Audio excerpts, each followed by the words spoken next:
तो जय शनिदेव दोस्तों, रोज की तरह क्वेश्चन आंसर की सीरीज में आप सभी का स्वागत है। तो दोस्तों, जो संडे को हवन होने वाला है उस हवन में 38 लोग हवन में शामिल हो चुके हैं। तो उन सभी लोगों का बहुत बहुत धन्यवाद जिन्होंने 251 का जो दान किया है। तो आप सभी को संडे को जो हवन होने वाला है उस हवन में आप सभी को शामिल किया जाएगा और आपके नाम का, सभी के नाम का हवन संडे को जो दिन भर चलेगा उसमें आप सबके नाम की आहुति दी जाएगी। तो आप सभी को बहुत बहुत धन्यवाद, बहुत बहुत। और उन लोगों को भी धन्यवाद जिन लोगों ने 21, 11, 51 और 101 के दान किए हैं। आज कम से कम 15 लोगों के ऐसे दान किए जिन्होंने, किसी ने 11 रुपये, किसी ने 21 रुपये, किसी ने 51 रुपये और किसी ने 101 रुपये का दान किया। उन लोगों को भी बहुत बहुत धन्यवाद। और उन लोगों को भी योगदान मिलेगा उस हवन में। जो भी आपने दान किया है, आपके जो दान की जो राशि रहेगी उन राशि से, जो उन अमाउंट से आपके नाम का भी एक हवन सामग्री, नारियल वगैरह जो भी खरीदा जाएगा, जिससे आपको भी उसका बेनिफिट जरूर मिलेगा।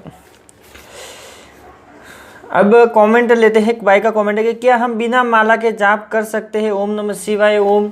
हाँ, तो भाई बिना माला का भी जाप कर सकते हैं, कोई प्रॉब्लम नहीं है। लेकिन अगर आप शुरुआत है, अगर आप स्टार्टिंग कर रहे हैं, अभी अभी आपने कभी जाप नहीं किया है, तो आप जाप माला के साथ ही करें, क्योंकि माला के साथ आप ज़्यादा टाइम तक बैठ पाएंगे, ज़्यादा टाइम तक आप ध्यान भी लगा पाएंगे और आपका जो जाप है वो एक परफेक्ट तरीके से होना स्टार्ट हो जाएगा। उसके बाद जब आपकी आदत हो जाएगी तो आप माला नहीं लेंगे तो भी चलेगा। वैसे बिना माला का भी जाप कर सकते हैं और माला से भी कर सकते हैं, कोई प्रॉब्लम नहीं होती है।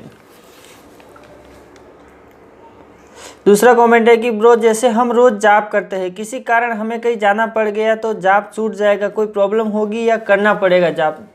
तो देखो भाई, उसमें क्या होता है कि अगर आपने संकल्प लिया है, जैसे कि आप संकल्प लेते हैं, भगवान से प्रार्थना करते हैं कि मैं 11 दिन तक, 21 दिन तक, 41 दिन तक इतने इतने बजे इतना इतना जाप करूंगा या फिर इतनी इतनी माला करूंगा, तो आपको बीच में एक भी दिन नहीं छोड़ना है, आपको जाप करना ही पड़ेगा अगर आपने संकल्प लिया है तो। अगर आप संकल्प नहीं लेते हैं, बिना संकल्प का रेगुलर जाप कर रहे हैं और उस जाप में अगर महीने में 1-2 बार कहीं आपको जाना पड़े तो उसमें कोई प्रॉब्लम नहीं है, क्योंकि आप जब रेगुलर जाप करते हैं, दिन में 2 से 3 घंटा अगर बैठते हैं, तो आपका जो मानसिक जाप, जो अजपा जाप जो बोलते हैं, वो अजपा जाप शुरू हो जाता है। अजपा जाप ऐसे शुरू होता है जैसे कि आप रेगुलर 2 से 3 घंटे तक जाप करते हैं, तो उससे क्या होता है कि आपका जो मानसिक जाप है वो ऑटोमेटिकली दिन भर चलते रहता है, कि 24 आवर्स आपके मन से यहाँ से ऑटोमेटिकली वो ओम नमः शिवाय ओम, ओम नमः शिवाय ओम की आवाज़ आती रहेगी। चाहे आप बोले या चाहे ना बोले, आपको याद रहे चाहे आपको याद ना रहे, चाहे आप काम कर रहे, कहीं जा रहे, घूम रहे फिर रहे, वो कंटिन्यू होता रहता है। तो उसको अजपा जाप बोलते हैं। जब वो अजपा जाप आपका स्टार्ट हो जाएगा तो आपको कोई भी प्रॉब्लम नहीं होती है। आपका 1-2 दिन छूट जाएगा तो कोई प्रॉब्लम नहीं होती है। दूसरा एक कमेंट है भाई का कि कुल में कोई मरता है या पैदा होता है तो क्या 11 दिन बाद भी पूजा पाठ, दीपदान, जलदान कर सकते हैं? हाँ, तो भाई ये टाइम 11 दिन का नहीं रहता है, ये टाइम 1.25 महीने का रहता है। जब कोई घर में ऑफ हो जाता है, कोई मर जाता है, तो ये 1.25 महीने का सूतक लगता है। या फिर किसी का जन्म होता है कोई घर के अंदर, तो वो 1.25 महीने का जो सूतक लगता है, उसके अंदर आपको न तो घर पे दीपक, न तो घर पे दिया बत्ती करनी है, न दीपदान करना है, न जप, न जल दान करना है, ना ही आपको कोई जाप करना है, ना ही किसी भी प्रकार की कोई ध्यान वगैरह ये सब करना है। ये आपको 1.25 महीने तक नहीं करना है। 1.25 महीने के बाद ही आप इस प्रक्रिया को कर सकते हैं, उससे पहले आपको नहीं करना है। सिर्फ इन 2 चीज़ों में, बाकी कोई भी प्रॉब्लम नहीं है। आप कभी भी कैसे भी जाप कर सकते हैं।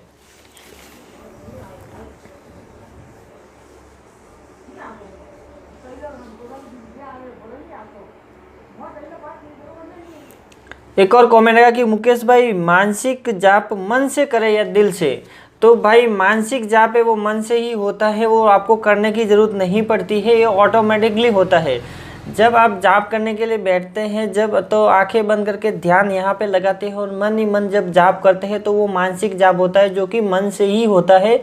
और फिर उसकी जब आदत हो जाती है तो यहाँ से आपको एक आवाज़ सुनाई देती है, यहाँ से जो यहाँ हृदय से आपको एक आवाज़ सुनाई देती है, वही जाप की ओम नमः शिवाय ओम का करते हैं, तो वही आपका हृदय से निकलता है। जब आप जाप करने के लिए बैठते हैं तो इस चीज़ को जब ध्यान से सुनते हैं तो आपको महसूस होता है कि आप जो बोल रहे हैं पहले यहाँ से होता, जब आप शुरुआत होती है तो आपका जाप मुँह से होता है, यानी आपको महसूस होता है कि आप जो बोल रहे हैं वो यहाँ से आवाज़ आ रही है मुंह से। जब धीरे धीरे इसकी प्रैक्टिस बढ़ जाती है तो आपको यहाँ से महसूस होता है, यानी कि गले से या कंठ से महसूस होता है।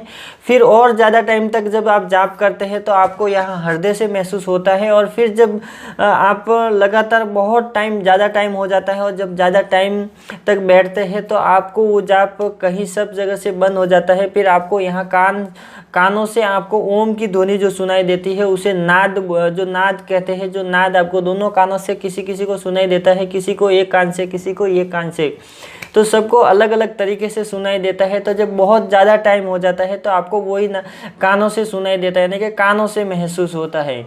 और जब वही आप लगातार कंटिन्यू करते रहते हैं तो आपकी जितनी भी शरीर की पूरी ऊर्जा है, जब आप यहाँ पे ध्यान लगाते हैं तो आपकी ऊर्जा यहाँ पे पूरी केंद्रित होती है। जब यहाँ पे केंद्रित होती है तो आपको यहाँ पे प्रकाश दिखाई देता है और वो प्रकाश फिर ब्लू लाइट में बदल जाता है। और फिर पूरा ब्लू लाइट में बदलने के बाद आपकी थर्ड आई की जो लेयर है, जो लेयर जो पड़ते रहती है वो धीरे धीरे खुलती रहती है। जैसे कि पहली, दूसरी, तीसरी, चौथी, पांचवी, ऐसी 5 परतें खुलने के बाद आपकी थर्ड आई ओपन हो जाती है। और थर्ड आई ओपन होने के बाद आप कंटिन्यू जाप करते हैं तो आपका प्रोसेस आगे से आगे बढ़ता रहता है। तो ये सब प्रक्रिया रहती है, सब सिस्टम रहता है और ये हर किसी के साथ अलग अलग होता है। सबके साथ अलग अलग अनुभव होते हैं, सबके साथ सेम नहीं होते हैं।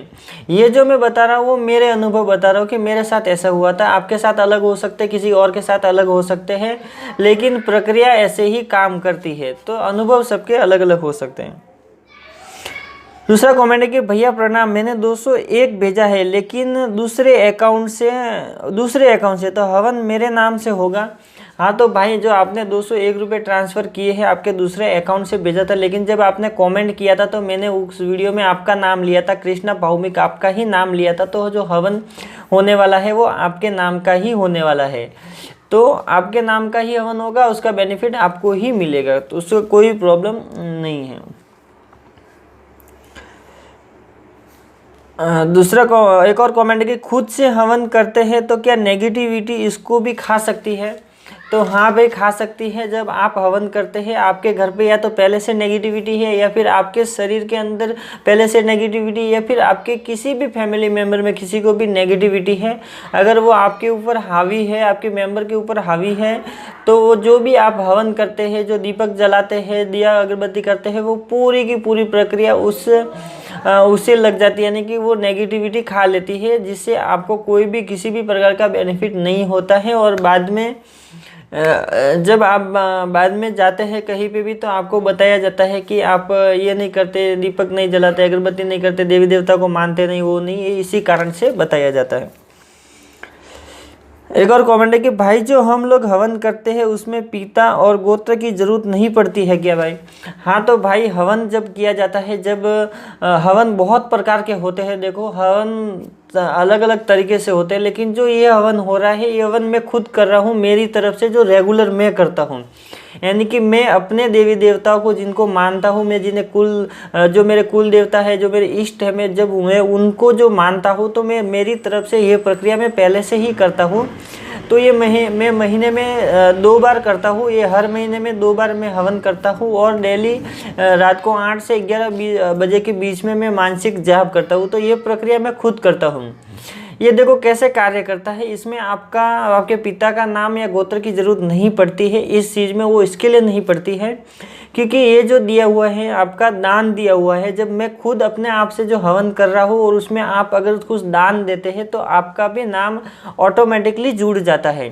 जैसे कि आप किसी मंदिर में जाते हैं तो दान पात्र में आपने 11, 21, 51 जो भी दान देते हैं तो आप किसी को बोलते नहीं हैं या फिर पंडित आपको बताते नहीं है, कोई नहीं करता है, लेकिन उसका जो फल है वो आपको, पुण्य जो है वो आपको मिलता है। उसी प्रकार से ये भी प्रक्रिया है कि मैं ऑलरेडी करता हूँ और उसमें जब आप दान करते हैं तो आपके पैसों से जो सामग्री आती है, आपके पैसों से जो सामग्री आती है, उस सामग्री से जो हवन होता है तो उसका बेनिफिट आपको मिलता ही है। उसमें मैं अगर आपका नाम नहीं लूँ तो भी चलता है, उसमें सिर्फ और सिर्फ मुझे प्रार्थना करनी पड़ती है कि जिन जिन लोगों ने योगदान दिया है उन सभी को लाभ मिले, उन सभी को इस चीज़ का फल मिले। तो ये प्रक्रिया रहती है।